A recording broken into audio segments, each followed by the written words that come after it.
matholonyongande kudlelana lusapho ndini lukantu. Mandibhotise, ndicela ukubuza umbuzo. Okwaziyo ukuphendula uya kundiphendula.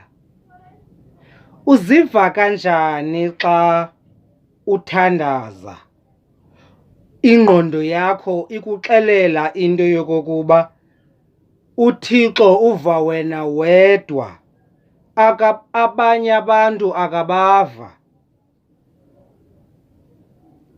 Ngeli xesha uthandazayo ingqondo yakho ikuxelelayo into yokokuba nguwe wedwa oviwayo nguThixo ngenxa yenkolo kuyo. Uye uzive kanjani? Uziva wonwabile? Uye uzive iza kwenzeka le nto uyifuna ukuba uThixo makayenze? Nditsho kuba ngokwembali, mandenze nje umzekelo, xa ookhokho benyuka intaba beyocela imvula phezu kwentaba, andiva nto ethi kwakuye kuthiwe bonke abantu abangxabalazileyo mabashiyeke, bonke abantu abangamaKrestu mabashiyeke, wonke amarasta mawashiyeke, sifuna abantu benkolo kantu banyuke bayocela imvula beyinkolo kantu. Andiyive embalini loo nto leyo.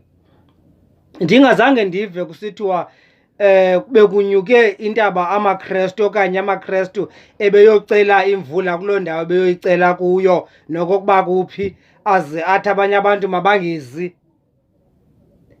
Le nto yokucalucalulana ngokwenkolo isukele phi kwaye izawusithatha iyosibeka phi? Ikhona into ethi xa ndithandaza, masithi ngoku nasi iCOVID sijongene nayo, asiyazi ukuba sawusinda xa kuthe kwenzekani kanjani. Now kubekho umntu othi ke ngoku hayi yizani apha ebuKrestwini nizawusinda kwiCOVID. ICOVID ingaba iyayazi into yokokuba ungumKrestu? ICOVID ingaba iyayazi uba ungumMuslim? Iyakwazi uba ulirasta? Iyakwazi uba ukwinkolo yesintu? Le nto yokucalucalulana kwenkolo isithatha isibeke phi? Iphelela phi? Ndidomu mhlawumbi khake nindicacisele. Uba ngoku kunengxaki ekuhlaleni yokudlwengulwa koomama, iintombi nabantwana, abadlwenguli baye bakhethe into yoba ukweyiphi inkolo. Xa ungumKrestu awuzudlwengulwa okanye xa ukwinkolo kantu awuzudlwengulwa.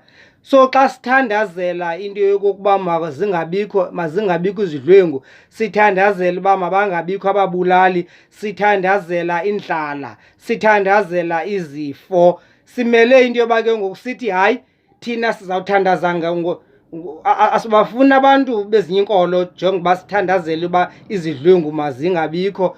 Asibafuni abanye abantu bezinye inkolo xa sithandazela into yokokuba uThixo makabulale indlala. Hayi, ndicela uyiyeka le video kwimizuzu emine kuba andinamdla, nango ndiyenzayo andinamdla. Ndisarhalela ukwazi, ndimncinci ndazi into, ndidumu. Xa uthandaza, uthandazela ingxaki yesizwe, loo ngxaki ichaphazelela zonke iinkolo, kodwa ube uthandaza uzixelela into yokokuba abanye abantu abakwezinye iinkolo abaviwa nguThixo lumthandazayo. UThixo uva wena wedwa. Uye ke ngoku uzivuse emandleni xa uthandaza kwimeko enjalo, uthandaza uzixelela uba ndim ndodwa oviwayo. Mandiyeke idlakadlaka kuba nam ndidumu. Ndirhalela umntu onolwazi andixelele uba le yantlukwano ikwinkolo incede ntwenini. Nakumbuzo wam, le yantlukwano ingaka ikwinkolo incede ntwenini na? Ayingebi abantu bakuthi bakopa laa nto bayibona kwi-politics apho azawuthi umntu ndiza kunidivelopha, ngelo xesha akanayo nesenti emdaka. Uthi uza kuniphuhlisa ngantoni? Ngenisuke mos votelwa kalo sephethe. lo sele ke ngoku yena inguye semaqhosheni nithi kuye khawulungisela amaqhosha ahambe ngendlela ndoda.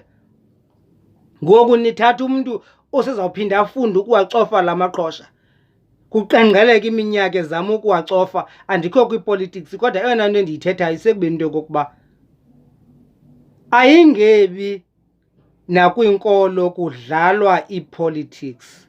Ukuba kudlalwa ipolitics then sizawuphelela phi, Camagu?